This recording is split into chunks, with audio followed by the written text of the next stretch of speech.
Hello everyone, my name is Tagge. I work with Memphis Investment Properties and I'm here to explain a little bit on how to go over a pro forma.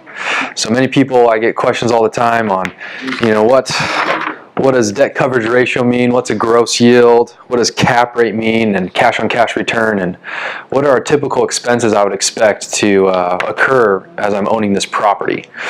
And those are all great questions, and you definitely want to analyze your deals and know what's occurring in your property and what type of expenses to expect. So we go over all these in our pro formas. On each property you'll have a pro forma. It'll be nice printed out and you'll know what's going on in that property. So I'm going to take you through an example property right now. It's in Cordova in Tennessee. So the purchase price is $120,000. Okay, and then the target rent is $1,150 a month.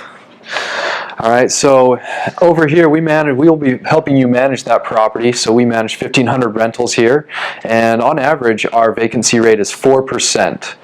So you would expect maybe that's about 2 or 3 weeks of the year. Property on average it will be vacant. That means someone moves out, we're trying to get a renter back in. So one of the expenses you'll see is your vacancy. So we'll go 4% of the monthly rent, which would be $46 a month. So that makes our operating income to be $1,104 a month. Alright, so then people always ask, what type of expenses are there? We do charge a property management fee. That's the fee for us to manage the property for you. If you own 4 or less units, it's 10% of the monthly rent. If you own 5 or more and we're managing those, it's 8% of the monthly rent. So we'll go with 8%. So you have your expenses, you have property management, which would be 8% is $88 a month. Okay, other things that we have on this property has property taxes. We've averaged that out. We just go on the county record and find the taxes. That is averaged out to $83 a month. There's also, so that's taxes. We also have insurance. We have a company that gives a group discounted rate, and so we can just figure that out for each property. It's based off square footage, and for this property it would be $41 a month. Okay. Also repairs. So repairs, eventually things are going to break down, and so we like to say that you keep a reserve of 8% of the monthly rent as your repairs. So 8% of the monthly rent. Oh, so this one would be $88 a month as well. Okay, so then that would put your net operating income would be your rent minus all of these line items. And actually I have the repairs as 92 down here. Let's see. Oh yeah, because 92. Oh, so property management is based on what we collect from we would only charge 8% of what we collect. So that's minus your vacancy. This is times the full amount of your rent. That's why these numbers are slightly different based on 8% of what we collect. So if we're not getting you a rent check, our property management doesn't charge you for that. So that would put the other number that's very key is called your net operating income. Okay, so that's your rent minus all of these expenses. So for this particular property, that would be $800 a month. Okay, so pretty good return. So from this figure, what we can factor in here is the first number that a lot of investors look at. If I was going to buy this property all cash, what would my return on investment be? So that's called your cap rate.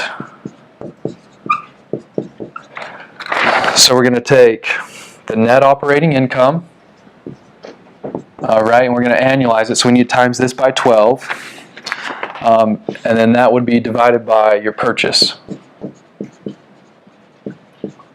So this number for this particular property, your cap rate is 8%. So not a bad return buying this all cash.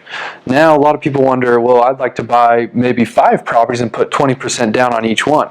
So let's think about what your return would be if you bought just, a property with 20% down and some financing and closing costs. So your return on that one would be, you would have a mortgage. If you had a mortgage on this property, your monthly payment would be $515 a month. Okay, so that would make your net cash flow after the debt service to equal $284 a month. Okay, so now let's factor in your cash-on-cash return. So cash on cash is your cash flow, so that means your net operating income minus your debt service. So cash flow times 12, we need to annualize it. So annual cash flow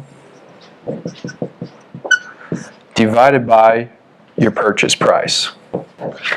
Okay, so that number factors out to be 12.7%. Okay, so as you can see, we've pretty much increased your ROI by 50% from leveraging this property. Plus, instead of spending $100,000 to buy one property, you could go do this and buy 5 properties with that money. And so really, it's just a numbers game from there, but leveraging really is advantageous to your properties. So another number that a lot of people wonder is, it's called the debt coverage ratio.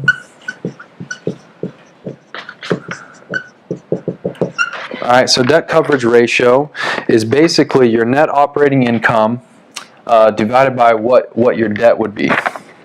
So in this instance, it's 1.6. So that's just basically meaning how much what you're producing on this property can cover the debt. So you'll be able to more than cover the debt almost 1.5 times. If things went awry, that's how a lender kind of views the property and makes an assumption on if they want to lend to you on the property on how much you can cover the debt. Another number that people look, and this one's kind of a quick and dirty way, instead of having to, look at all these expenses and line item out the taxes and insurance, another quick way to just get an estimate of if a property's good or not is called the gross yield. Okay, so this is your gross monthly rent, times it by 12. So gross income, my bad.